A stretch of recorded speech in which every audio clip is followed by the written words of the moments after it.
podcast is part of the Sports Social Podcast Network.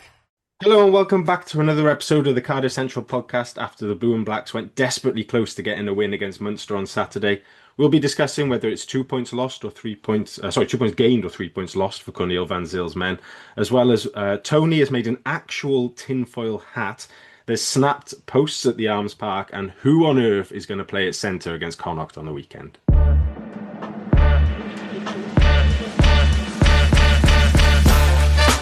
You're listening to the Cardiff Central podcast.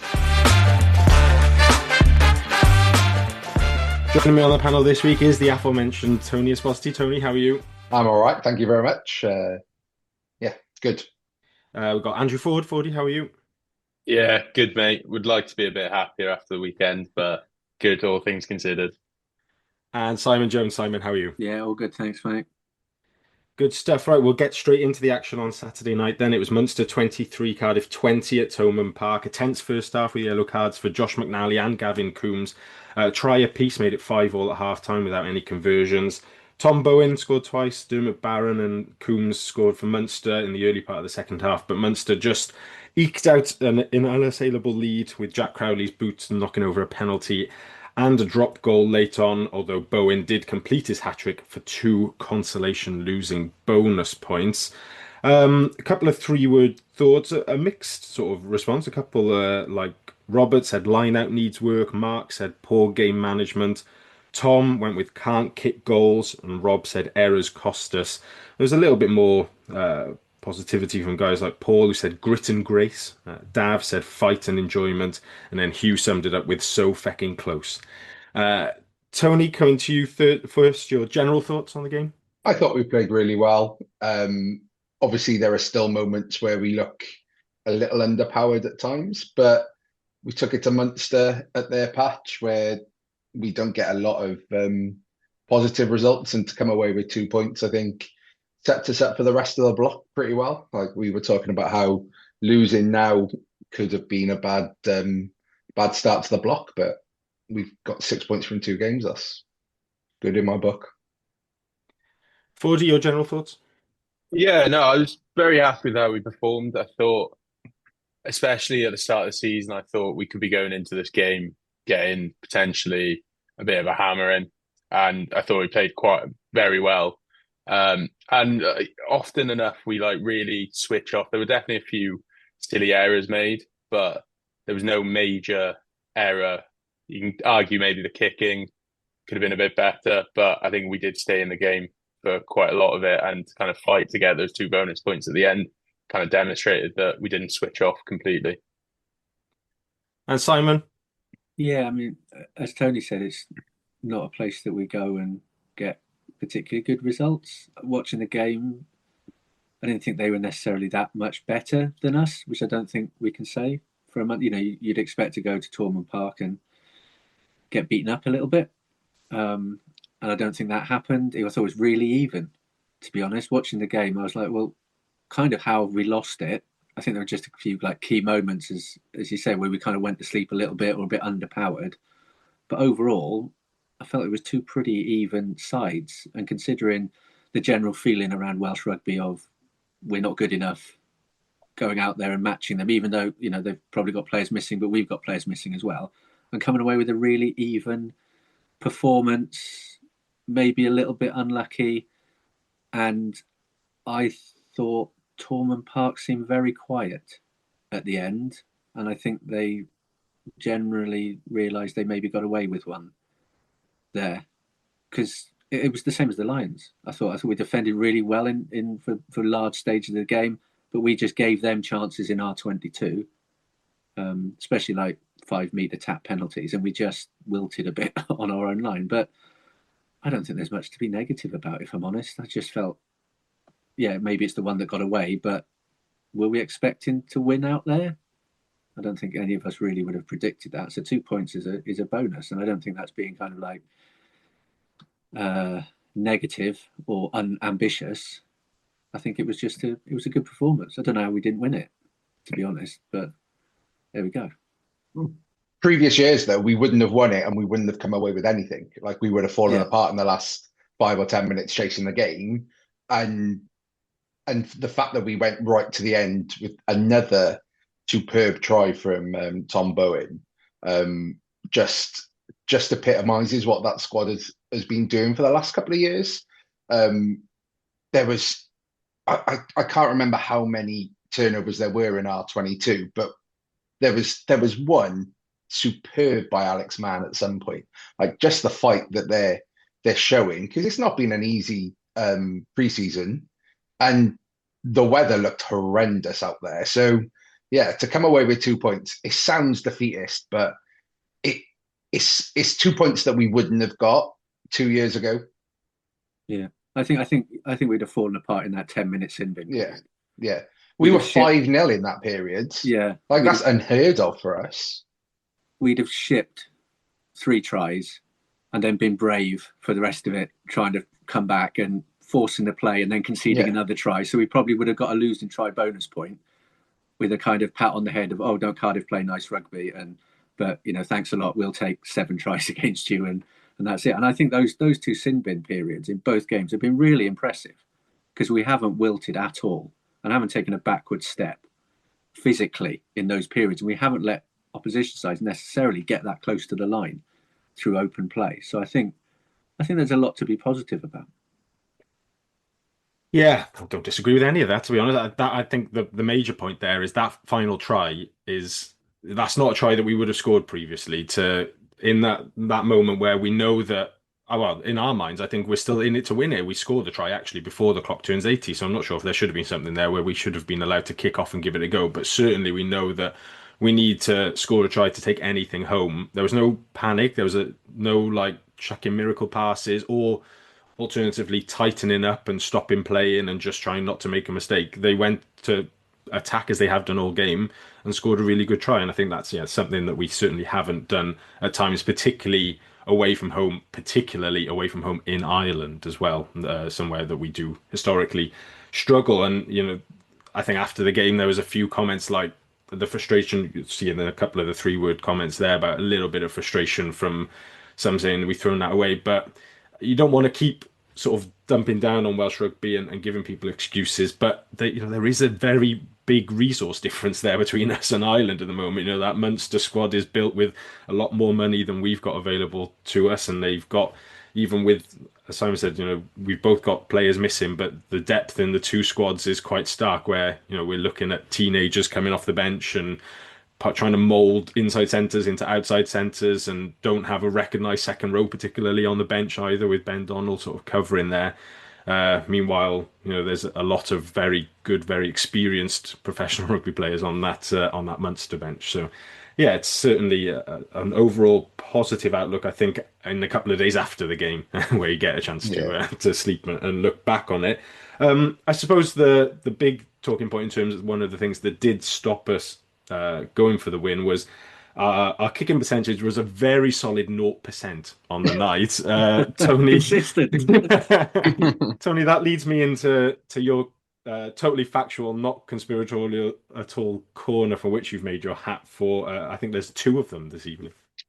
Before I do put the tinfoil hat on, I made a note. I like watching it on telly for the first time. I made notes. I don't normally make notes, but in the first 55 minutes or so, Sheedy's kicks out of hand were absolutely superb.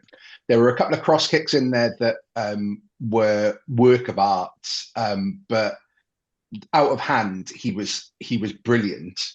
However, for the benefit of people on the podcast, Tony does actually have a tinfoil hat on as we speak. Yeah, I was bored earlier and I put it together.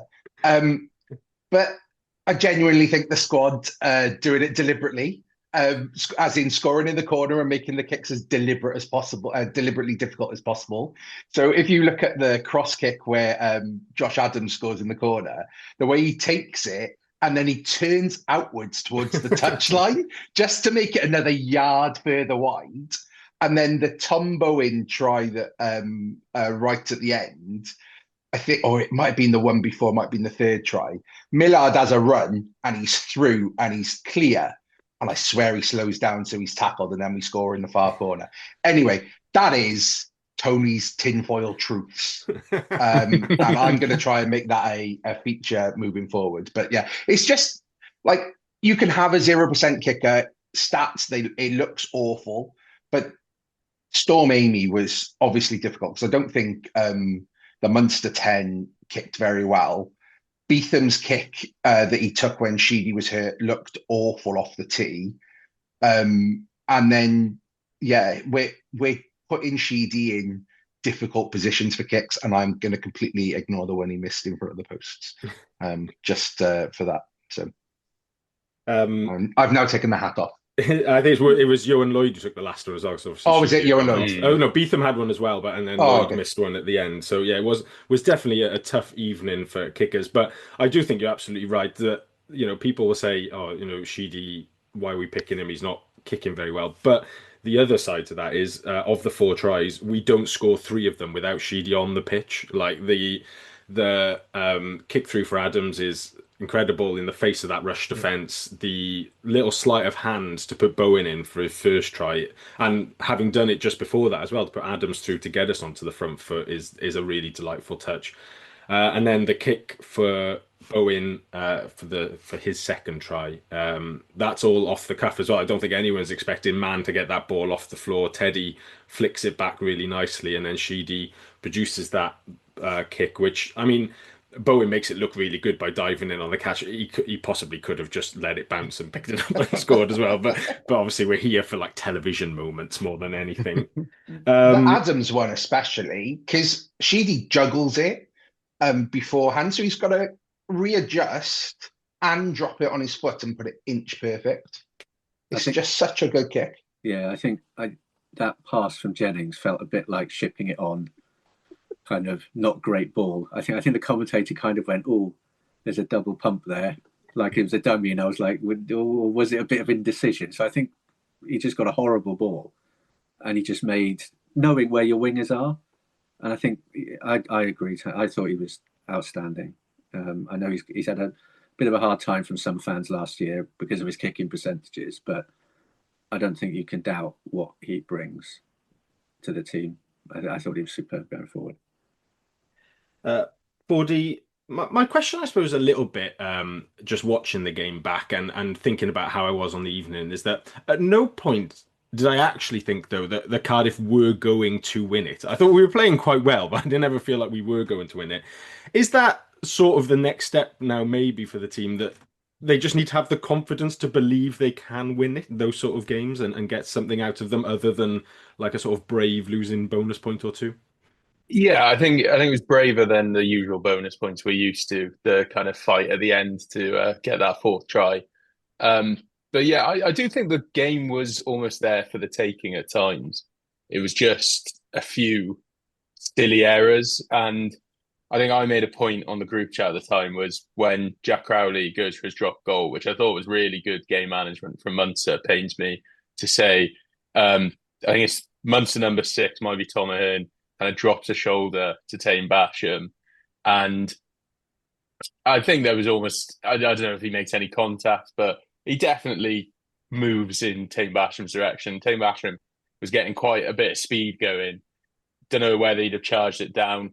And then obviously there's the argument of if they don't score that drop goal, we don't necessarily go up the pitch and get a try anyway. And we come down, we come away from it with just the 1 bonus point. So it's like, it's kind of that sliding doors moment. But I think, like we've already discussed, it's definitely an improvement from away games from years gone by, especially in Ireland. So, yeah, I a bit gutted that we couldn't take the win, but you've got to take every positive from that. And I think 2 points away is still a massive result, really.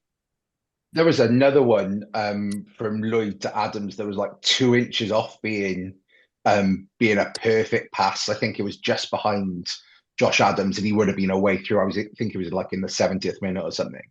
And it's those small margins that are just the difference at the moment. Like, yeah. So I agree. Yeah. When we said last week that, for the Lions game, those offloads kind of like came off. Maybe the 50-50s came off, and I think this week we saw that it wasn't kind of luck, it landing. I mean, as you said, Teddy Williams's link-up play was incredible at times. Just, again, pulling it back. I wasn't sure. Did he put the pass into Belcher when Belcher made the break? Yes, he did, yeah. Just all of that is just seemingly how they're going to play, and they're really confident in it. And those, I don't think we made many bad decisions. I think that there was one, where when Millard got injured, if that had gone one more, Adams was on the outside, it probably should have gone and he shouldn't have taken the contact. But it, like last week, it just felt like everyone knew what they were doing. They were confident in what they were doing. And I think that was where the game plan went right to the end. Because they're like, well, if we keep playing like this, we think we're going to get a chance. Yeah. And it was exactly like last week. The number of ball carriers we were throwing, just the intent right from the kickoff. There was this positivity and this intent to attack. And I think around the fringes as well, I think Mulder made one break, Thomas made one break. There was like picking and going as well. So it wasn't just, we'll get out to the wings because we've got speedsters out there. We're going to challenge you around the fringes and make ground. So it was, the thing I feel most positive about is it was a very similar game plan to last week. It did work again. And it looks like everyone's confident and comfortable with the intent around it, which I think if you've got that as the foundation, you can cut out some of the mistakes. Before the drop goal, Beetham kicks it out on the full.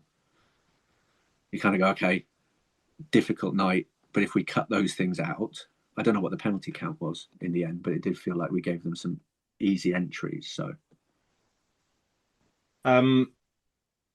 yeah, I thought that there was just a couple of moments like the Beetham one, like the Millard one, and actually that Lloyd one, which doesn't go to hand. You kind of think, does he need to go for the offload and flick it there, or can he just give it to Adams as well? But overall, I think you're absolutely right that we're in play. We're making a couple of right decisions. Simon, one question I do want to ask about decision making though is around penalty time when we're winning penalties. If I think back to last week, we went a man down against Lions. We have a penalty in front of the post. We choose to go for the corner, end up missing that. Towards the end of the game, then we have a number of kickable penalties, which 3 points could have made it safe and go to the corner there. On Saturday night, we have one kickable penalty. We miss it. The next one, arguably a bit more kickable. Then we go back to the corner. Are we making the right decisions there? How much is it being influenced by maybe a lack of trust in the goal kicker? But is scoreboard pressure something which we're not quite putting on teams enough? Yeah, I mean, that one that was closer to the post was a surprise because he should have, even with the conditions and the distance, that the penalty that was missed, you kind of go, actually, most 10 should be landing that even in tricky conditions. It's pretty straight. And then we get one right in the shadow of the post and like, right, okay, we're not going to take this one. So you do kind of wonder where the strategy is. Whether it's where it is on the pitch, we'll decide. Like if it's within the 22, we're going to try and put pressure on them. I think we had a couple of penalties where we messed up the line out again from 5 meters out, which is happening too often. I think one of them was a knock on. Munster made a mess, and there was one that was just a clean take from Munster where we did exactly the same move that we'd done in the line out before of going to man right at the back, and they just lifted somebody who basically caught it cleanly on his chest and was, so there's a bit of, we obviously have confidence in it, but we're not. Is it misplaced? I guess because we are. If we can rule that out, then yeah, I'd go to the corner because I think there's something really telling about not showing fear in those situations sometimes where you go, actually, we know we're on your patch, but we're going to kick to the corner, we're going to back ourselves and we're going to score tries. I've seen it done to Cardiff so many times. There are times when we played the Ospreys where I'm like, oh my God, just please kick the goal. Don't kick it to the corner because I can't deal with this again. And inevitably they kick it to the corner and score a try.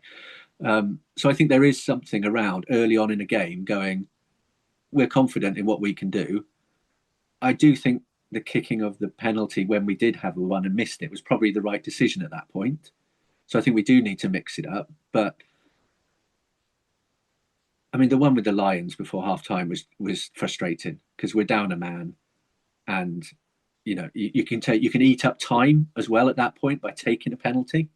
It's that that's the problem. It's the game management aspect of it. Like you said, you eat up time.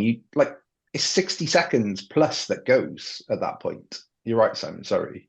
Yeah, and you're pretty much, you're not far off half time. Then you're just catching and going again. So are we making the right decisions? I don't know whether we're getting the return from the kicks to the corner, but that's our own fault because we're not securing the line-out ball. I think if we secure that ball, I feel relatively confident that we can do something with it and score or get another penalty. I think it's a real contrast, isn't it? Because the kicking out of hand is really good, really contestable. We're turning teams, but yeah, and even the kicking to the corner is going in the right places. I think it's more a line-out issue. Really, than a decision to do it. I think if you're going to do it, you back yourself, but you've got to win. You've got to win the ball because if in tight games like this, if you don't get the 3 points and then you're overthrown at the line out or losing the line out, it doesn't have the negative effect on the opposition. We've not great at kicking the goals, not great for the lineouts. I suspect in a couple of weeks I'll be asking why are we tapping and going from everywhere? Because we just got no other options. Yeah. It's unstoppable if you throw a second row up the side of the contact. It's unstoppable, right? So it's certainly something for Cudneas and Van Zyl to think about because I just think we are missing that. Just nudge a 3 points over a couple of times a game and just add that little bit of doubt. I think the point you make about sending a message with kicking to the corner early on is absolutely right. But just those moments sort of either side of half time where you're like, oh, just take 3 points and give us a bit of a cushion or get us back in touch. And we just can't do that. And that is a big issue for us at the moment. Tony. Sorry, Dan. There's a thing about that scoring at last in the first half and then trying to score first in the second half. That can make a massive swing in momentum. So it just baffles me that we don't try it more or we don't utilize it more. Yeah, it's a big NFL thing, that, isn't it? You want to receive the ball at the start of the second half because you want to score first at the start of the second half to get you going. Yeah. Moving on to a couple of individual performances. Ben's 3 words thought were just Bowen. He scored a hat-trick, becoming the youngest hat-trick scorer for Cardiff in the professional era. He was 8 months younger than Rhys Williams was when he scored a hat-trick against Neath in May 2000. Chris Chekai cruelly pushed into third place by 11 days. He was 11 days older than Rhys Williams was when he scored against the Ospreys in March 2006. But Tony, it's not really a question, really, but Tom Bowen's quite good. I like how you throw to me about wingers, by the way. You look like a winger kind of guy. I do. The last line of my notes is 2 points out here is huge. Tom Bowen is my hero. And I think that's the only way to describe him at the moment. I love watching him run. He looks like he's moving. He looks like a cartoon character because it looks like his legs are going faster than his body should allow them to. And he just makes catches like that. I sent a video to a load of my mates who play cricket who don't watch rugby, and I just went, get him in the slips for the Ashes, and I think that about sums it up. So, he presumably, do you think he could be an outside bet for Wales in the autumn? I thought you were going to ask for England then. No. In the cricket, England and Wales bracket. Sorry. I would have a look at him if I was Wales, especially with Sherratt there. But you'd think he's not right at the top of the pecking order, especially with how young he is. There's still that development angle that you want to go through because I think he is still designated as a rags player this year. So he's been pushed up because Brady and Elijah Evans obviously got injured in pre-season, and we're still struggling a little from Stevens and Cabango being not fit yet. So you'd think that he's going to get game time, but it's going to be more limited. It's just about trying to manage his development in a way that brings him through, but also doesn't stifle it. Yeah, he will get injured at some point as well, is what I'd say, because So that small. it just always happens. Like young wingers come in and they score a few tries, but they inevitably get injured at some point adjusting to professional rugby. There's also like I joke about it, but there's also his size aspect. Like Munster targeted him in the first portion of the game on Saturday, and he coped all right with it, but still aerially, we're going to get found out if you've got three small wingers and stuff. So Fordy, another player who maybe comes into international reckoning, I'm not sure, but Alan Lawrence has been great again across the first two rounds of this season. He won the URC Man of the Match against Lions, and although on the losing side, I think probably could have been a candidate for it again on Saturday, getting through so much work. Clearly, Faletau's ahead of him in our pecking order and for Wales, presumably when he's fit, and Wainwright has started the season well, but is there an argument that says Lawrence deserves to be in that squad at least as recognition for some of the performances over the last few weeks, or is he one of those players who's like his ceiling is really good pro level player for the club? Well, yeah, I wasn't expecting him to have as much of an impact as he's had so far in these first two games. I think particularly he was putting in some bruising carries from like the first minute. He might have like received a kick and just bowled someone over in the first minute, and then he assists the last try as well in the 80th minute. So his work rate is phenomenal across the 80 minutes. He's certainly a different type of player. I think with Wales at the moment, the last couple of years, we've really lacked kind of carriers, and that's essentially what Alan Lawrence does, is just carry all game. The only issue I see is that he's essentially, I know he can cover six, but he essentially more is just an out and out eight, and it's either you start him at eight or he's not in the 23 at all. And I think especially with where Wales are at the moment, there's no easy games at all. Like I think years gone by against a team like Japan in the autumn, you'd maybe test a few new combinations, give a new cap to a player who's playing well, but I don't think that will be the case so much now. And it all depends on, I think everyone's wondering what type of team Steve Tandy wants, because it's all kind of, he hasn't been a head coach for a good 7 years, and you wonder how much of like the Scottish team, how much of an input he had in the Scottish team in the years he was there. So I think Alan Lawrence would be good enough to pull on the international jersey. But I think as well, like the options to cover eight in the squad, you've got Wainwright, Faletau, obviously. You could even have Plumtree cover eight. Ross Moriarty's back in Welsh rugby, and someone like Morgan Morse has age on his side. So yeah, I'm not entirely convinced, but like I said, I think he'd do a job for Wales. Yeah, massive good news story for him personally, though, thinking that he was essentially out of rugby a couple of years ago when was he at Jersey? Yeah. Yeah. And then gets picked up by us and just as cover, and then goes on a tear last year where he looked like one of the best players in our side, and then has started this season as well as he finished the last one. Like it's such a good news story. I think it's like Belcher, isn't it? You'd hope he can pick up a cap somewhere. Yeah. Just because of what he's done. But also, we need to be,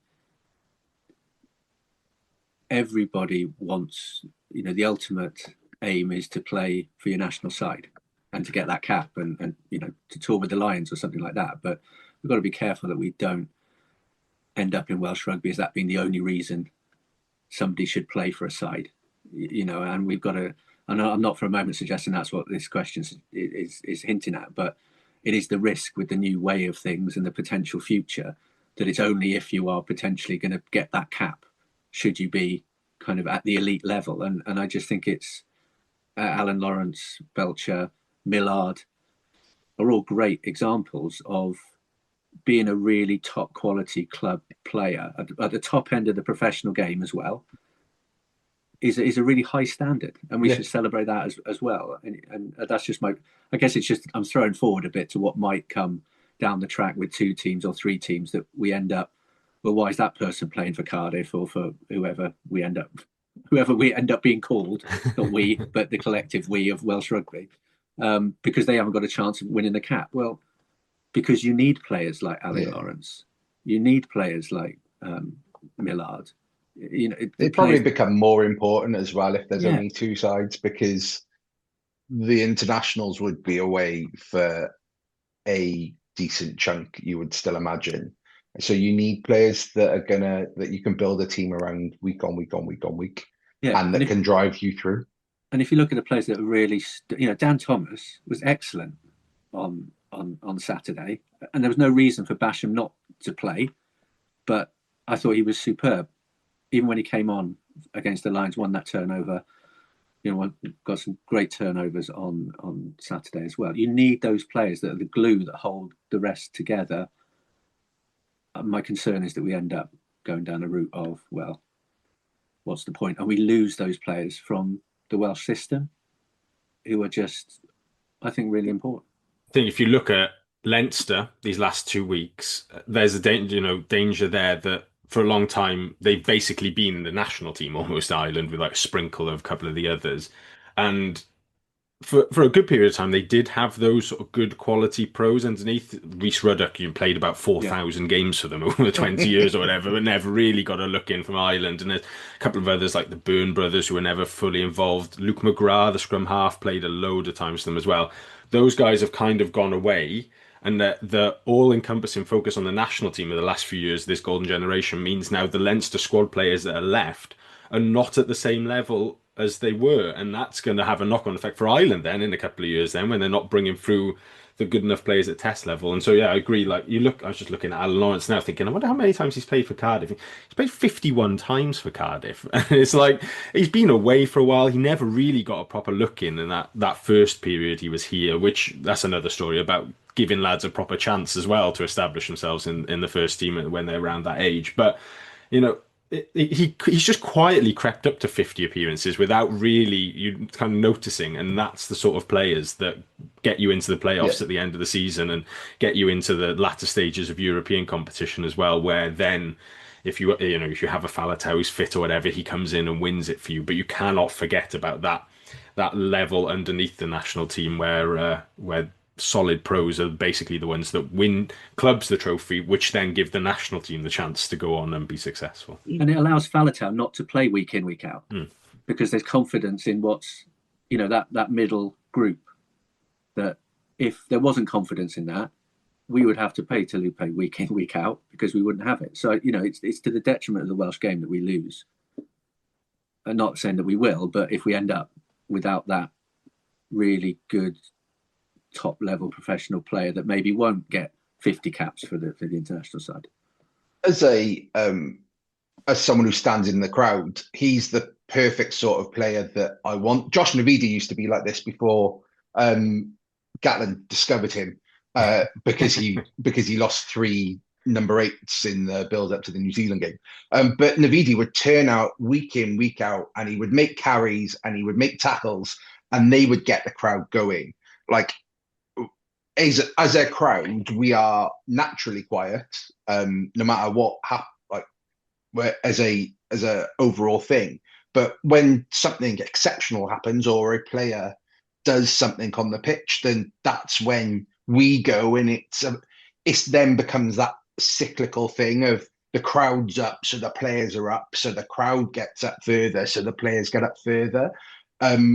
Like Big Al bumping a lad in the first couple of minutes has you on your feet, and that's exactly what we need to see from players to help us get going, to get everyone to get going. Anyway, having said all that, Simon, I'm now going to ask you a question that came in from a listener, Nathan on Twitter, who says, when you look at the 10s playing across the regions currently, do you think Sheedy deserves a recall to the Welsh squad based on his current form, or will his goal kicking be considered simply not good enough for international rugby? Just picking for his goal kicking. I haven't seen much of the other sides, to be honest, this season. His all-round gameplay, it comes back to, I guess, the point that's been made earlier about what type of game does Tandy want to play. I think his performances in these first two games merit a look without a shadow of a doubt. I mean, Ben Thomas was kicking for Wales at 12 as well. So I don't think that the kicking is an issue. I think if you're looking on form, we've got 6 points, played really well. The others haven't got 6 points. So, we're scoring. We've got 2 but try. That's easy to say. I'm not used to saying it as a guy. Try scoring bonus points. He is making the backline move. So I'd say, I don't think the goal kicking is an issue if you have Thomas at 12 or somebody else, kind of what was a halfpenny type character at 15 that was kicking goals. I don't think that's necessarily an issue. But if you're looking at where Wales are, the number 10 role is not nailed down. I think he's in with a shout, because if you look at, is it Edwards at the Ospreys? Dan Edwards, still quite young and quite, it looks like he's got potential without a shadow of a doubt. But do you want to be bringing in someone that young, this close to a World Cup? It's one of those, almost like Bowen, where you could throw them in and absolutely end up never seeing them again, because we know that the Welsh rugby public can chew up players and spit them out if they don't perform. He's got to be given time, and his development needs to be handled right. So you have got Sheedy, who's what, 28, 29? Yeah, 29, 30 way, I 30. think. Yeah. So you do have that bit of experience. So in form-wise, I don't currently know of a better 10 in Wales currently on form. Not to say that is the be-all and end-all, but so who would it be? Edwards, Sheedy, or Edwards and Costello. Costello. And then you've got, obviously, Gareth Anscombe performed that sort of experienced third 10 role a bit last season. Jared Evans is technically still available, as it turns out, but I don't think Anscombe comes into the equation now he's gone to France necessarily. His legs have gone as well. I just don't see him. I think that ship has probably sailed a little bit. And then Costello was not in the Scarlet squad this weekend. He picked up a knock in their first game, so not sure how fit he is. You've got obviously Johan Lloyd with us. Joe Hawkins can play there as well. But yeah, I think you're right that just in terms of form and experience wise, there's not many others who are putting those two things together. Dan Edwards has got a lot about him, but is very young still. Costello just cannot stay fit for long enough to actually build up any sort of form, really. And then the others are, Lloyd doesn't always play at 10, Hawkins doesn't always play at 10, Anscombe's away. It's not a great spot, the 10 jersey for Wales at the moment. But it's also, some of those players have had the chance to nail it down. And for a variety of reasons, just haven't. So it feels like this autumn, by the end of this autumn, Tandy needs to know what 10 he's going with. And that's got to be kind of in place. We can't, I don't think you can go into like another Six Nations, and then is it World Cup after that? I can't remember what year the World Cup's in. 2 years World Cup. That's because I stopped paying attention to international rugby. But you kind of need to build that and build that game plan around someone. So you either go, actually the age of a Sheedy isn't going to take it. We're going to start from scratch again. We're going to put all our eggs in Costello and Edwards' basket, and that's how we're going to work. We're going to build their confidence for 2 years' time, and that's the cycle. Or you go, actually, he will still be around. We need a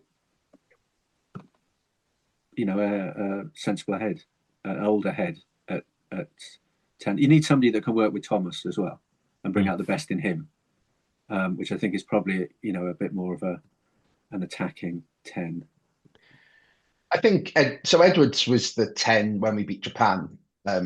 So for me, he starts with the jersey because he was the last one to have it. But as long as he's fit, give it to him in the first game. Have Ben alongside as long as he's fit, and then go from there. For me, 9 is probably the more interesting conversation for Wales. But yeah, I like. Edwards was 10 when the streak was broken, so I would stick with him and then see if Sheedy can come off the bench. I wouldn't be starting with him over Edwards currently. What's your 9 conversation that doesn't just have Thomas Williams in permanent marker? I just presume Thomas Tony. Williams. Put the hat back I on. just presume that Thomas Williams will be injured. Oh, So, I thought you were going to say Kieran Hardy. But if you were getting kicked off the pod, then if you suggested anyone other than Thomas Williams, no, I just presume Thomas Williams will be injured again. So, or whoever's going to back him up. So, as long as it's not Hardy. So. We've gone away from the Munster game a lot there into Wales squad selection somehow, but I think that draws an end to that first part. I've just been sitting there stewing, thinking, Fordy, you said two things which were 100% true, but absolutely contradict each other. That Wales have got no carriers, and then reeled off a list of Wainwright, Faletau, Morgan Moores, Ross Moriarty. I was like, how have we got no carriers with that list of players involved? I don't know what's gone wrong there in that attacking game. Well, I think there was definitely a point where like both Faletau and Wainwright were injured, and all those others were not playing. And I just remember we just had no front foot ball at any time, so it's just completely etched into my brain forever now. It was 100% true. It's just mad that we've ended up in a scenario where we've got all these good carriers and we just cannot get across the game line at all. I think that's been a massive difference for Cardiff this year. You know, we've always gone, we haven't really got ball carriers. We need that big bruising lock to come in. But I think the system seems to show so far, if you can use those ball carriers in the right way, in the right spaces, and quick ball as well, because the ball was really quick again on Saturday, you can make ground. And I think, you know, just to kind of round off the Munster, I thought our line speed was excellent as well. We were making them throw passes that they didn't want to. They were fumbling the ball because we were up in their faces. And just a shout out for the scrum, which I think went pretty well. Won a few penalties, lost a few penalties, but certainly didn't look under pressure, which it can do. And there was, you know, we had a lot of concerns about Wainwright and Sebastian's. Are they destructive scrummagers? And I think there was a couple of I thought Sebastian scrums. There were a couple of early scrums that were just channel one ball. It was just, you know, that Lawrence was just taking it. It was past the scrum before they realised it was out. I think it was just really clever use of the scrum to get the ball away and then to turn the screw a bit later on as well. I think Sebastian got the rough end of a couple of decisions as well. But that is from I was sitting on my sofa, not as close as I could be to it. So it just looked like the Munster prop was hinging over, and that then forced us to lose our footing. There were quite a few slips early doors, so I'm going to put it down to that. But yeah. And that is top quality podcasting to knit all the first part together there. So we'll leave that one there for the Munster game.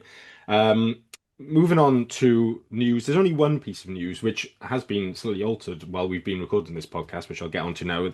The piece of news was that Josh Adams was linked by Neil Fissler to the new R360 competition in Rugby Pass. Adams out of contract at the end of this season, and I think probably is a player who you think they would go after, somebody who has been at the top level, like Test Lion, scored a lot of tries in Rugby World Cup, but is now at a point of his career where maybe he's thinking about moves to elsewhere or taking a bit of a last paycheck, as he's more than entitled to do before heading into the latter part of his career. I say it's changed slightly as well. We've been recording on this Tuesday evening. A multi-union statement signed by New Zealand, Australia, South Africa, Ireland, England, Scotland, France and Italy has come out saying each of the national unions will be advising men's and women's players participation in R360 would make them ineligible for international selection. Wales are not a signatory, but have put out a comment saying that the WRU supports this statement. Obviously not enough to actually write on it, but they support this statement. We are considering changes we may need to make to qualification rules in Wales as part of ongoing analysis following our recent consultation process. As we continue to analyse and understand the proposals, we reserve the right not to select men's and women's players for international duty if they participate in this competition. So bit more Dave Redding word salad there, but basically they haven't decided if they're not going to select people from it yet. They can't make a decision. They have to pay a consultant to come in and make the decision for them. So, yeah. Is there a more WRU response to anything than, oh, yeah, we're agreement at this, but we're not quite ready to sign it up because we have to go away and consult the committee about it? I mean, come on. Yeah, I mean, we do not help ourselves at all, and was going to slightly include in the news that the consultation process is finished, and we're waiting to hear what is coming out, and mention that Dave Reddin is doing this media tour, which I mean is just going from bad to worse for him, to be honest. He has got Corporate Handbook 101 and is absolutely rattling through every single chapter of it and destroying any sort of. I don't think there was any confidence in them anyway, but I think he just needs to be quiet until the result comes out at this point. I don't understand what he's trying to achieve by going on Scrum 5 and BBC, and also they're getting Sean Lloyd in every 2 weeks to do interviews with him, which isn't coming out very well either. So, yeah, She that's has sort to of come in and do interviews so he can clarify the stuff he said in his last interview, which then means he needs to clarify the stuff 2 weeks later. And the man's a joke. It's Like, becoming just it's a bit The Office meets Partridge at this point now with him. It's yeah, it's not going well. But we'll get onto some team news in the Connacht bit. But that was sort of it for news wise, unless anyone has any Cardiff based news. No, I no. think I was just going to slag off Reading again. So let's move on. I think Adams is an interesting one though, because I think the impression I get with him is that he's really settled, and the interviews he gives are, you feel he has a connection with the club. And I'm not saying that other players don't, but you just feel that is owning that leadership role and holds that responsibility. And no one would begrudge him the payday at all, whether it's in um, fantasy rugby league or whatever it's called, or Japan or wherever. But I just get the feeling that he's quite content where he is and with family and settled. And I wouldn't be surprised because the money on offer, and obviously they get to keep their own image rights, which is equally important, and work from home, which is real bonuses. But I wouldn't be surprised, but I would be surprised because he seems quite settled. I think he's quite an important player, and it was good to see him getting a try on Saturday as well. I do like the idea of Josh Adams rocking up for the first leg of R360 in Tokyo, and he's got a big Trade Centre Wales banner on his back as he runs out on his global thing. That'd be quite good. Why is your view? Right, Rags Corner is a quiet one this week because the game against Ebbw Vale on Saturday at the Arms Park got postponed. The Storm Amy broke the rugby posts at the river end of the ground. Tony, that tinfoil hat's coming back out again. Please feel free. So this isn't my tinfoil conspiracy. It's all the Ebbw fans' tinfoil conspiracy that we cut down the post because we didn't want to play them after they battered us 62-20 last week. So I saw one comment saying, surely there's a carpenter they can find to come and fix the post, which just made me laugh. So yeah, anyway. Wooden post, that's a throwback. I know. Yeah, well, I think they came. I don't know if they came out and said it, but it certainly transpired that the posts from next door at the Millennium Stadium don't fit in the Arms Park. And also, if you want to try and put them back up again, I mean, if you were an Ebbw fan and wanted, in the middle of a storm, to try and erect a set of posts, particularly get up on the ladder and put the crossbar back on, please feel free to do so next time and invite us all in to watch, because that would be quite comical. Can you imagine if we just chucked it back up? Oh yeah, it'd be fine. Put a screw in it, it'd be okay. And then it falls down during a game. It's an Ebbw player, and then all of a sudden they're like, "Oh, what have we done?" It's like there's obviously health and safety stuff they've got to go through to make sure like all the bits and pieces are still working properly as they should be, especially with a game on Saturday. Like it's just. Yeah. The long and short of it was no game on Saturday anyway, Yeah. and there was a suggestion. Rob Rees from the SRC podcast tweeted today, in which I was very tempted by, was that we could fit it in this weekend because there's no SRC this weekend, and it could be a double header at home. But the lack of noise on that so far from the club suggests that's probably unlikely to happen now. I think they'd want to give themselves more than a day's notice. So we wait to see where that one is rearranged to. But as things stand, no game for the Rags this weekend. Instead, I thought a brief update on sort of academy players in the pathway in general, as there's been quite a few playing outside of the Rags this season. So Joseph Jones has been regular in the Merthyr squad in the Premiership, scored a try for them on his first start. Cam Tyler Grocott played for Pontypridd this weekend, making his debut for them. And Callum Donoghue Proud, the tight end, has been playing for Cross Keys, which is a slightly odd one, as obviously they are not within our pathway, but the coach there, Chris James, obviously a long time link to I think he's St. Peter's, but apologies for St. Albans. Kane James's dad, of course, and there's a pre-existing relationship there. So a guy who would be very good to operate under for Donahue Proud as a young prop coming through. And then elsewhere, Dylan Barrett and Gabe Williams have both been playing regularly for Cardiff Met's Premiership team this season, as they are freshers at Cardiff Met before hopefully stepping up to the Bucks team at some point this season if they impress. So Dylan scored a try on the weekend. Sean Davis has been playing for Cardiff Met's Bucks Super Rugby team. He came off the bench in the Cardiff Clash on Wednesday. Decision made that with Ian Davis coming into the Rags and Ethan Lloyd still there, that Davis get some game time with Bucks Super Rugby before playing for the 20s again after Christmas. And Ollie Das was on the other side of that Cardiff clash, starting for Cardiff Uni on the wing. Scored a couple against Swansea in round one, but couldn't stop the Uni fall into a comfortable defeat at the hands of Cardiff Met, who avenged their loss in the second Cardiff clash last season. At this point of the pod, then, if you are enjoying what you're listening to, please feel free to like and subscribe on whatever podcast platform you're on. Leave us a good rating as well. If you're on YouTube, like the video and subscribe to the channel. Loads of pods coming out all the time. Head over to the Global Gainline channel as well. They've just passed 800 subscribers on the road to 1,000. We will finish this week's pod looking ahead to Cardiff's game on Saturday night. Another 7:45 kickoff for the Blue and Blacks as we host Connacht. For the fourth time this calendar year, we'll be playing the Irish side at the Arms Park. The three games that took place in 3 months earlier in the year, we lost 19-28 in the pool stage of the Challenge Cup, then 24-19 in the URC, before going down 35-20 in round of 16 of the Challenge Cup. Slightly better news, though, that we have won 6 of our last 8 encounters against Connacht in the league at the Arms Park.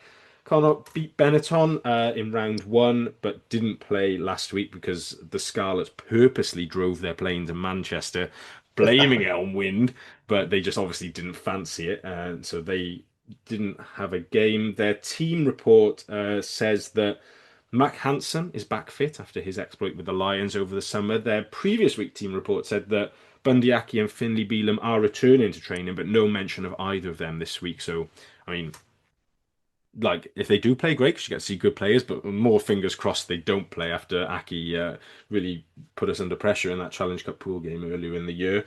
Other players, Harry West is fit. Answers on a postcard. I don't think I've ever heard of him before. And Josh Ioane and Byron Ralston are questionable for the weekend. From a Cardiff perspective, Ed Byrne and Corey Domachewski were both meant to play for the Rags on the weekend. Obviously didn't get a chance, but we assume they are now fit and available for selection. Whether they're properly match fit or not, I guess, is the consideration for team selections. Believe that Kieran Hazarati was just rested, and so he's available. Same for George Knott, who hasn't had a chance yet. Just don't think he's had a look in with the way that the squad's been set up. Lee Halfpenny, Lupe Falatau, and possibly James Botham will be returning before the autumn internationals, but are not expected to be quite ready for this weekend. Cam Winnett does appear to be fit. In a video put out by the club today, he was seen doing some kicking and aerial work, so we assume that the knock that kept him out on Saturday was just a minor one. He'll be back involved this weekend. Ben Thomas remains suspended, second game of his hopefully 2-game suspension if he can pass tackle school. And then the two we don't know about are Callum Sheedy and Harry Millard. Sheedy looked somewhat uncomfortable with a limp right shoulder, having been hit quite hard before that kick through for Bowen's second try. And then Millard, as we mentioned, his punishment for not making that pass to Adams was to be tip-tackled, and it seemed his whole body just collapsed, as I said, off air. Like, he was limping on both sides and one of his shoulders looked hurt. So it looked like a nasty one that is going to keep him out this weekend. No suggestion that anyone's going to come in, so we'll get to what on earth we're going to do about centres in a minute. Fordy starting up front with the front row as a general one. We've got, as I mentioned, Byrne and Dom are presumably fit and available again. Evan Lloyd was just a rested job last week, as far as I'm aware, and then Kieran Azarati, the same thing. So what would you go for as your starting 3 in the scrum? I think, personally, I'd go for the same 3 from Saturday, because I thought they played very well. It's got some domination at the scrum, and I think just for consistency as well, it's positive. Yeah, Any objections to Did that? Belcher go off injured? Or was he? As far as I'm aware, it was just I looked back and there was no obvious injury to him at all. He didn't get any treatment or anything. Felt tactical. Yeah, I wonder if maybe the HIA thing the week before had played into it a little bit. Yeah. He hadn't trained fully maybe in the week leading up to the game, but there was no obvious injury there, and he was up and about, leading the team down the sort of player tunnel at the end. Um, so he comes in the second row. I mean, I assume there's no argument with McNally and Teddy again. I just might just record myself saying that and then just edit it in every week because it's just the same conversation. You need to wear a green t-shirt so we can just keep changing the shirt. Tony back row. We mentioned earlier, Dan Thomas had a good game, having switched with Basham. I don't think there's much call really for Mann and Lawrence to drop out. Have you got any strong preference on who wears the 7 jersey? I'd pick Basham again. These are the games that we bought him for, or signed him for. Dan Thomas was brilliant. Put him on the bench or whatever, but this is why Basham's here, right? Give us that experience. Sounds fair to me. Yeah, I can't argue with that. And then, well, I'll come around to everyone for this back line question because it's not even like an individual position when there's so many players that can fit so many positions. So I'm going to put Mulder at 9 because like 1 or 2 little errors last weekend, the kick out on the full and a little handling error, but just generally his speed of ball, I think he's borderline undroppable for that speed of ball at the moment. It's so integral to our attacking game. And then Simon, I'll start with you. I think if we assume that Sheedy doesn't start this weekend, either on he is injured or it might just be time for him to rest and give somebody else a go. What is your 10, 12, 13 combination? Tony laughing. Whoever's left. It's either that or it's a fan raffle, isn't it? We've said it already that 13 will end up in a fan raffle at some point, and we'll all get 20 minutes out there. If Sheedy's fit, I would play him because I just think the form he's in, you just say keep going until you can't go no more. I don't feel worried about Lloyd playing there. I think they play a similar type of game. And then I think 12 and 13, if Millard is injured, you either bring Beetham in at 12 and move Jennings out. Can Jennings play 13? My concern would be just whether he is quick enough out there. My concern is, can Jennings play 12? Sorry. I think,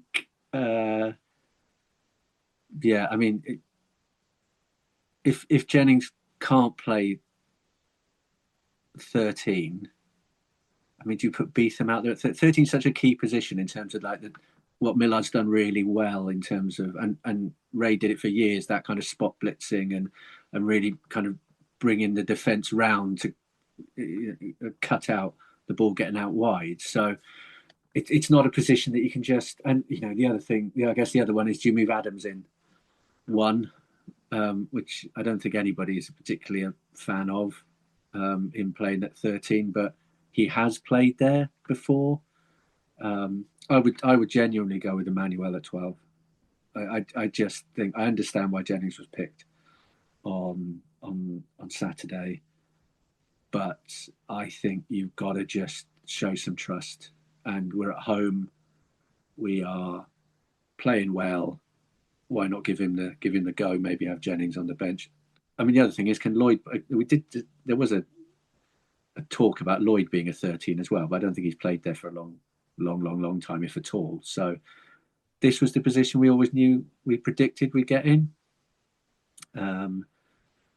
So yeah, I think if you went Sheedy, Emmanuel, Adams, it's a bit patched together. I think probably if you're going with Adams, do you put Jennings in because at least you've got somebody with a bit of experience inside that can help you. Maybe that's a little bit too much to put Emmanuel between an inexperienced outside centre. this is a very long-winded way of saying I've got no idea. But I look forward to finding out who they can dig up to stick in the 13 channel. Bordy, I don't know if you've got a strong 12-13 combination in mind. Oh, I've written in my notes the back line is an absolute lottery.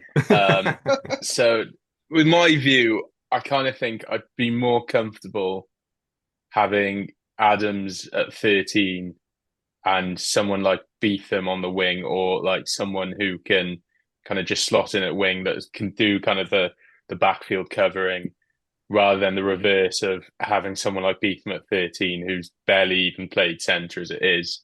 And likewise, if you put a Steph Emmanuel or a Jennings at 13, I think at least there's almost a more breadth of knowledge for Adams at 13. I know we've seen that Ireland game a few years ago where he didn't have the best of games at 13, but I still feel I'd be more comfortable with him at 13. It'd be nice if we had more than 2 fit wingers. I'd feel a lot more comfortable then. But yeah, I think I would go Sheedy 10.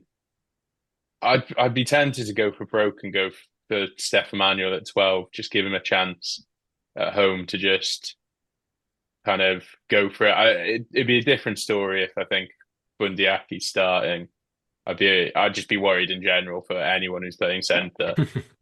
But yeah, I think I'm more inclined to go Sheedy 10, Steph 12, and Josh Adams 13.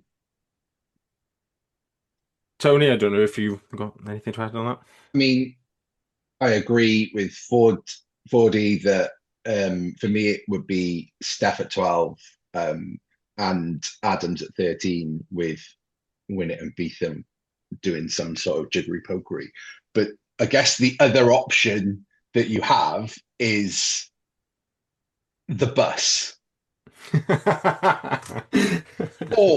or you put Adams at 13 and maybe look at Good Child or Of This Paris Derry Cross out as like cover out there as well. If you don't want to throw Beetham and Winnett on the pitch at the same time, that because of the bench flexibility.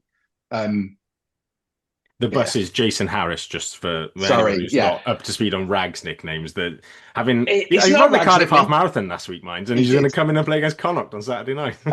So the evolution of the bus nickname, by the way, is that when he signed, Owen Lane was the winger, which is the lane train, and then Jason Harris always came on in place of Owen Lane, so he became the rail replacement bus service, shortened to the bus. Now he's become a heavy-hitting centre for the Rags. But the Rags players are an interesting suggestion if there's a couple who might be able to. I mean, obviously, especially with them not having a game this week. Yeah, they might be available to have a week off and do some full-time training. Oshan Darwin-Lewis is obviously the other option as a kind of left field one in the academy. He's only 19 though, isn't he? He's very, very young. And I think predominantly sort of played 10, 12 coming through like under 18 and has only shifted to doing more 13 stuff a bit with the Rags last season. So I have to say I penciled in Emmanuel Beetham as my centre partnership, but 40 has convinced me about Adams there coming in. It might be quite a good idea, that Emmanuel, Adams and then Beetham on the wing. I think that sounds like it covers bases and it gives a youngster a chance. And yeah, Adams had a bit of a nightmare at test level, but I would like to think at club level a guy of his experience would be able to get in there and do a job. Matty Young might also be available to come in on the wing as well if he's fit. I don't know exactly what his he was out for a few weeks in inverted commas at the start of the season, so I don't know what that means exactly. But I think that's a pretty settled team of Mulder and then Sheedy if fit, Lloyd if not, with Emmanuel and Adams in the centre, Bowen and Beetham on the wing, and then I presume we're all happy that Winnett just comes back in at 15 if he's fit and available. Bench wise, I mean, this could be a laugh at finding anybody left to sit on the bench outside backs. Might be an 8-0 bench at this point with no forwards. Loose head cover, obviously Barrett's been doing it, young guy. Is there an argument anyone wants to make for going a bit experience and put in a Byrne or a Doma back on there and giving Barrett a week off? Byrne was in the video they released today doing tackling stuff. I don't know whether that's a nod to him getting some game time on the bench, especially as he was meant to play against Abu and didn't get any game time. So I think if you have that bench of say either Domachowski or Byrne, who do we pick at tight? No, pick same team. Is it? I'd say So, Azarati at tight yeah, head, Zarate replacement. and then I mean either of the hook. I'm assuming it will be Evan Lloyd, will it? I would have thought Evan Lloyd comes back in for Hughes this weekend. Yeah. Quite a physical front row to bring on. So you could see that kind of 55, 60 minutes changing that front row, to bring on that level of experience and go, okay, we're really going to go after the scrum now. And nobody's mentioned what the weather's going to be like on Saturday, which is just, it's I'm not sure whether it's the only reason people tune in, but to know what the weather's going to be like is really important. But that would be quite a strong front row, I think, to bring on in terms of both set piece, but physically as well. I did have a look at the weather forecast, actually. I forgot to actually note it down, but it's just nice. I like, like, I don't know why they spend so long telling you about the weather on the news. Just one word, it's nice. Like, it's dry and not that warm and clear. So I think I think that's a really good replacement front row of Lloyd, Byrne and Azarati for this sort of game.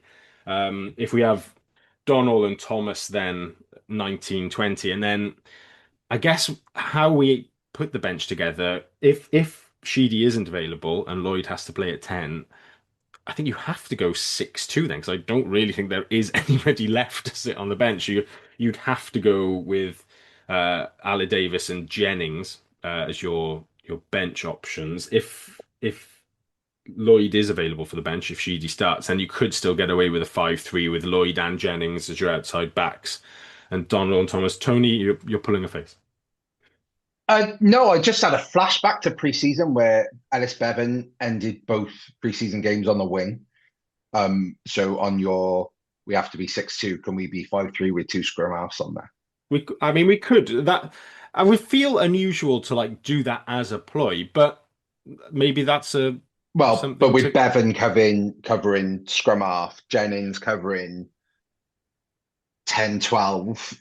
Bevan covering wing, Jennings covering 10-12, Beetham covering 12, and then moving around. And then should have enough positional flexibility to get by, so to speak. My sort of counter to that too would be, is Bevan there as a genuine wing option, or are you losing a replacement spot by just having Bevan there in case of emergency of injury? Yes. Thank you. I do wonder whether, if we end up in a position where one of the back row is going to have to play some part of the game in the centres. And I think with a player like Basham, maybe he could, I'm not saying be a 13, but if you were really forced into an emergency situation, which we don't feel like we're far from, could you be playing him in a kind of weird hybrid back row 12 position, shunt everyone out one? And with a name like Basham, he's crash ball 12, isn't he? Yeah. Well, his feet, he's got quick feet as well. So could you, and that would be like if the injuries stacked up in the game and we went 6-2 and we had to bring someone on, could you fit him in there?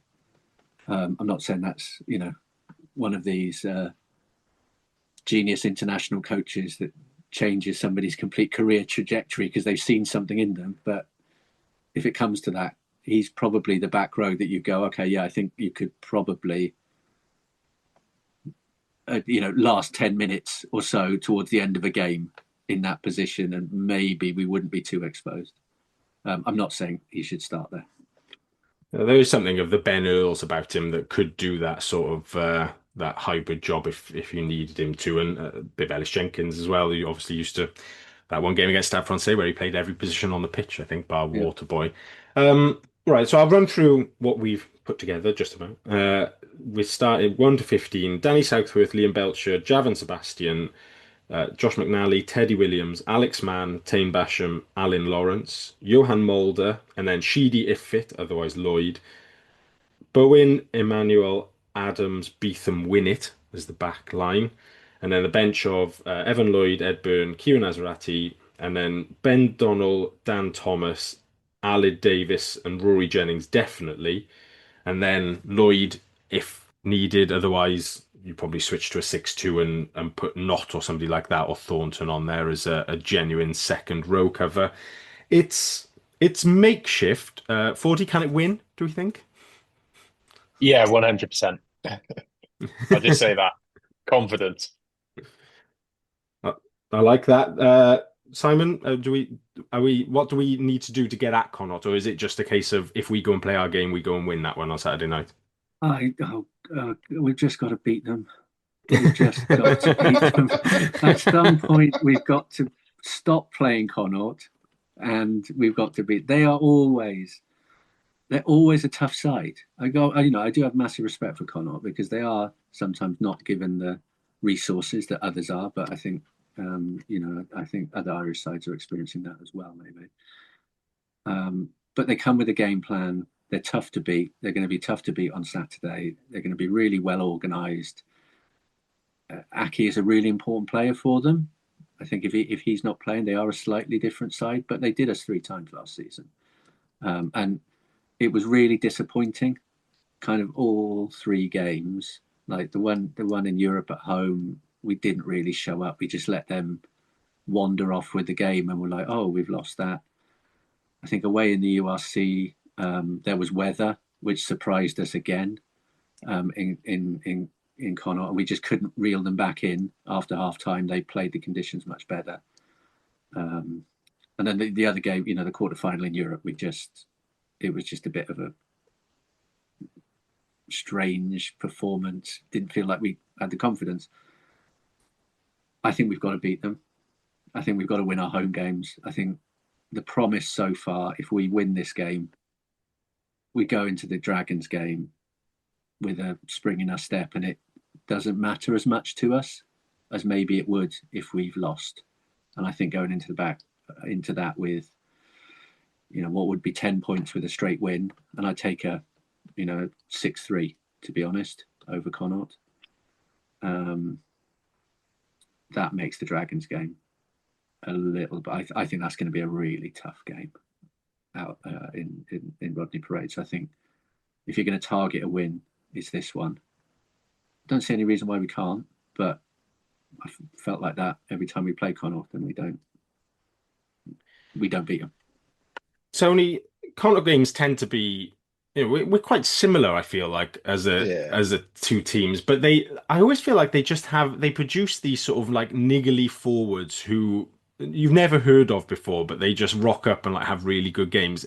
Is this a game where we can properly show off a much improved forward pack and actually go out and dominate the side up front?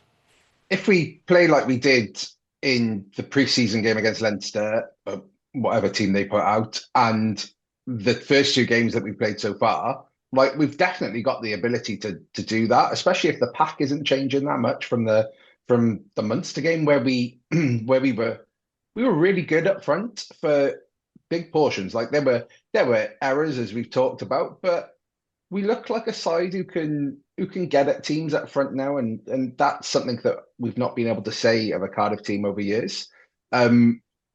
So having that and relying on just playing how we're playing, like don't worry about there's an Arsene Wengerism basically where you don't change your game plan for the team that you're playing against. You just play your game because that's how you build consistency and that's how you build efficiency, and be comfortable in what we're doing and we'll win.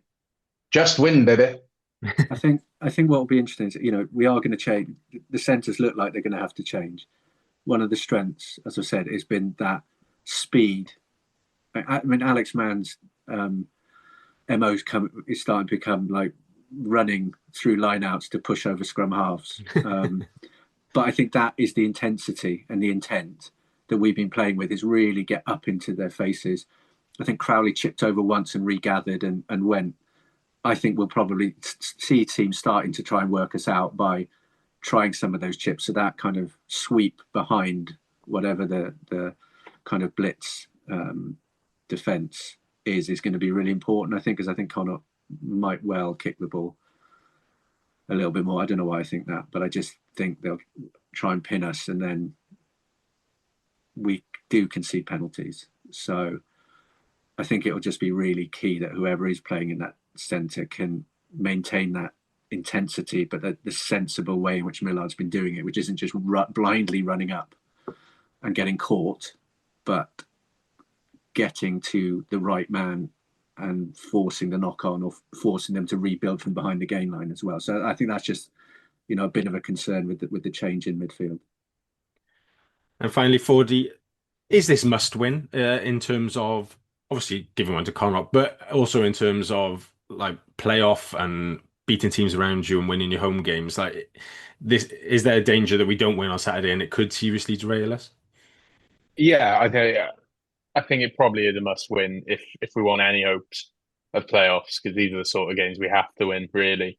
To put into perspective, last season was 3 of the opening 5 games we won, or 3 of the opening 6 games we won, and we just missed out at the end. If we get these games kind of nailed down, then we won't be looking back in May time going, damn, we missed out on beating Connacht. And I think we need to just nail down every home game. I think I mentioned it before, we really need to I think the Arms Park is quite a scary place for some away teams to come to anyway, but I think we really need to solidify that. And I think a win this Saturday will certainly make a bit of a statement. Yeah, definitely echo those thoughts. Like 7:45, such a killer kickoff time, I know, for a lot of people. But oh, here we go, Tony, go on. The club has previously said before that their preference is like Friday evening and Saturday, like 5-ish sort of kickoffs. And we were getting really good attendances, selling out games. And all of a sudden, the league have gone, no, you can only have 7:45 kickoffs on a Saturday night, which completely derails people's evenings. Like, people come to us and then go out in town.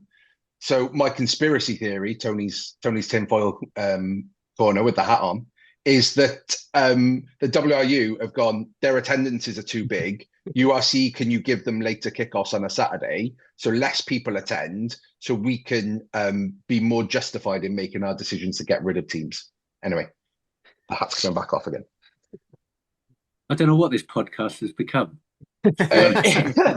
I'm just here for the lines, mate. I'm waiting for Lee to edit me all out, so it's fine.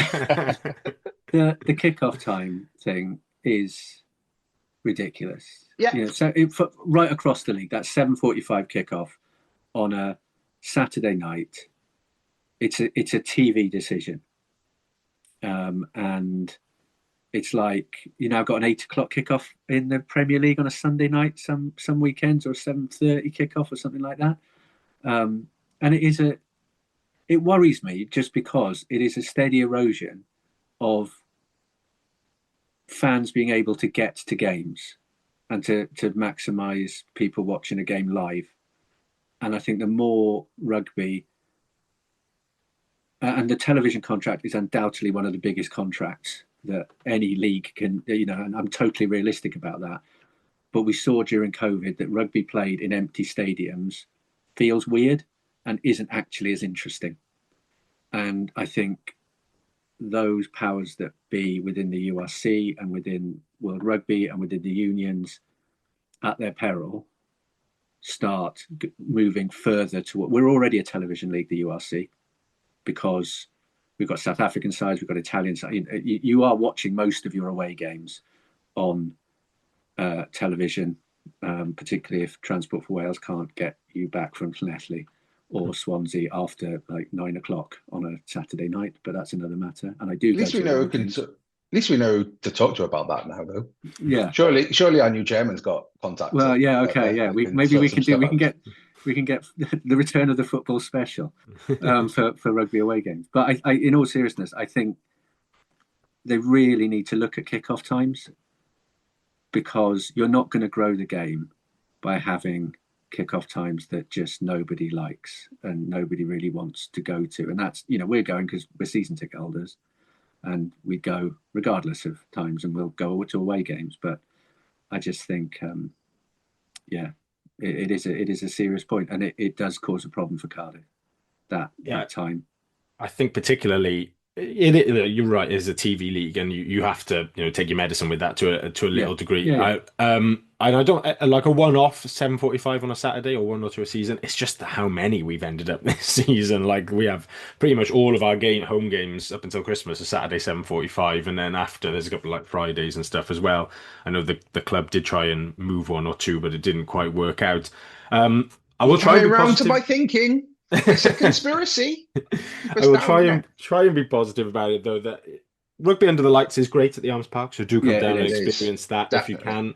There's a really good student offer this weekend as well for if you're just come back to UWIC or Cardiff Uni, or not UWIC, Cardiff Met, so it's a throwback, and to USW. I think it's £10 ticket and pint offer, which if you've got no money, then that is good for you to get in, and hopefully you enjoyed the Cardiff Clash of the week and want to kind of get involved with that. And Cardiff Town Centre does have quite a few bars which you can go and have a drink in before a 7:45 game as well, and watch any sports before. So hopefully we'll still have a good crowd. Despite I think it's bring a friend for free as well this week, so you can apply for a free ticket as well. So even for a season more, ticket, oh dear. Then do try and get down. And it is cliche and stuff about Pat Cap and the players saying how much it means, but I do think it generally makes a massive difference when the crowd get behind the team at key moments, and you can get on top of the referee a little bit as well, and get on top of the opposition. So do get along and support if you can. Massive game this weekend. Any other business? Anybody? Anything else? No. Any more tinfoil hat stories, Tony? No, that was my last one. Until next time. Yeah. Good stuff. Right. Well, thank you very much, gents, for joining me. Thank you for listening. We'll be back on the pod next week, looking back at the Connacht game and ahead to the first Welsh derby of the season as Cardiff prepare to travel to the Dragons. But until then, hopefully we're talking about a win. Good luck for Blue and Blacks on the weekend. Thank you for listening.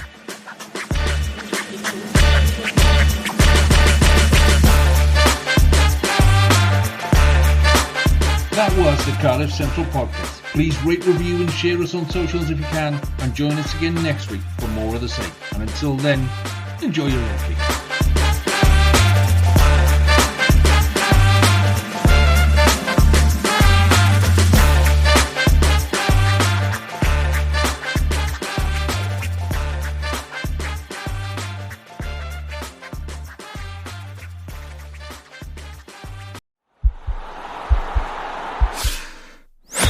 This podcast is part of the Sports Social Podcast Network.